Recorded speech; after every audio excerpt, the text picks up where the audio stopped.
Perkenalkan, nama saya Rizka Wahyu Adinda Putri, nomor absen 28 dari kelas 12 MIPA 5. Di sini saya akan menjelaskan tentang krisis moneter, politik, hukum, dan kepercayaan.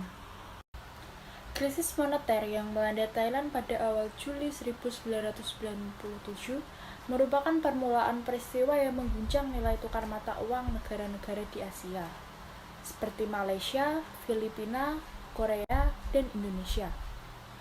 Rupiah yang berada pada posisi nilai tukar 2.500 per US dollar terus mengalami kemerosotan. Situasi ini mendorong Presiden Soeharto meminta bantuan dari International Monetary Fund atau disingkat IMF. Persetujuan bantuan IMF dilakukan pada Oktober pada tahun 1997 dengan syarat pemerintah Indonesia harus melakukan pembaruan kebijakan-kebijakan, terutama kebijakan ekonomi.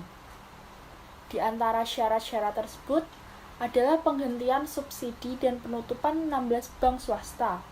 Namun, usaha ini tidak menyelesaikan masalah yang dihadapi. Upaya pemerintah untuk menguatkan nilai tukar rupiah melalui Bank Indonesia dan melakukan intervensi pasar tidak mampu membendung nilai tukar rupiah yang terus merosot. Nilai tukar rupiah yang berada di posisi 4.000 per US dollar pada Oktober terus melemah menjadi sekitar 17.000 per US dollar pada bulan Januari 1998. Kondisi ini berdampak pada jatuhnya bursa saham Jakarta, bangkrutnya perusahaan-perusahaan besar di Indonesia yang menyebabkan terjadinya pemutusan hubungan kerja atau PHK secara besar-besaran.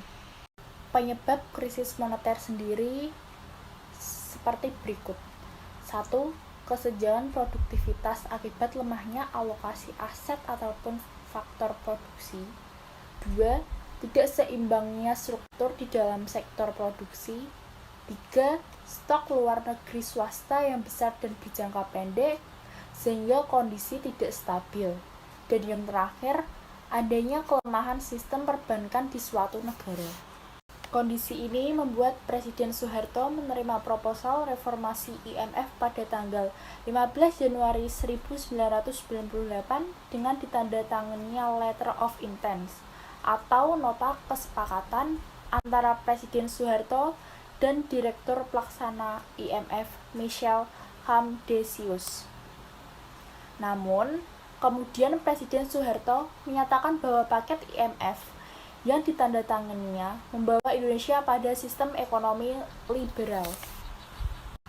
Hal ini menyiratkan bahwa pemerintah Indonesia tidak akan melaksanakan perjanjian IMF yang berisi 50 butir kesepakatan tersebut. Situasi tarik-menarik antara pemerintah dan IMF itu menyebabkan krisis ekonomi semakin memburuk. Pada saat krisis semakin dalam, muncul ketegangan-ketegangan sosial dalam masyarakat. Pada bulan-bulan awal 1998 di sejumlah kota terjadi kerusuhan anti-Cina.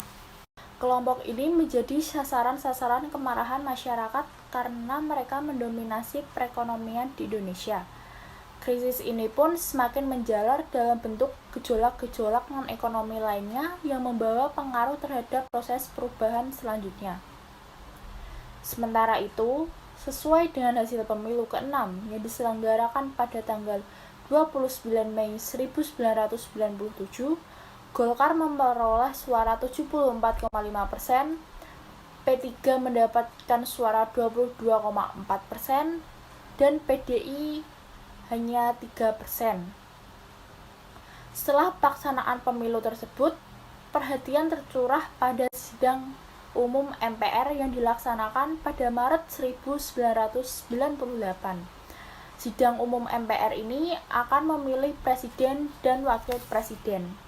Sidang umum tersebut kemudian menetapkan kembali Soeharto sebagai presiden untuk masa jabatan 5 tahun yang ke-7 kalinya dengan B.J. Habibie sebagai wakil presiden. Dalam beberapa minggu setelah terpilihnya kembali Soeharto sebagai Presiden Republik Indonesia, kekuatan-kekuatan oposisi yang sejak lama dibatasi mulai muncul ke permukaan. Meningkatnya kecaman terhadap Presiden Soeharto terus meningkat yang ditandai lahirnya Gerakan Mahasiswa sejak awal 1998. Gerakan mahasiswa yang mulai mengkristal di kampus-kampus seperti ITB, UI, dan lain-lain semakin meningkat intensitasnya sejak terpilihnya Soeharto. Demonstrasi mahasiswa berskala besar di seluruh Indonesia melibatkan pula para staf akademis maupun pimpinan universitas. Aksi-aksi mahasiswa yang tidak mendapatkan tanggapan dari pemerintah menyebabkan para mahasiswa di berbagai kota mulai mengadakan aksi hingga keluar kampus. Maraknya aksi-aksi mahasiswa yang sering berlanjut menjadi bentrokan dengan aparat keamanan membuat Menhakam atau Pengap Jenderal Wiranto mencoba meredamkannya dengan menawarkan dialog. Garis besar tuntunan mahasiswa dalam aksi-aksinya di kampus di berbagai kota yaitu tuntut dengan aparat keamanan membuat Menhakam atau Pengap Jenderal Wiranto mencoba meredamkannya dengan menawarkan dialog.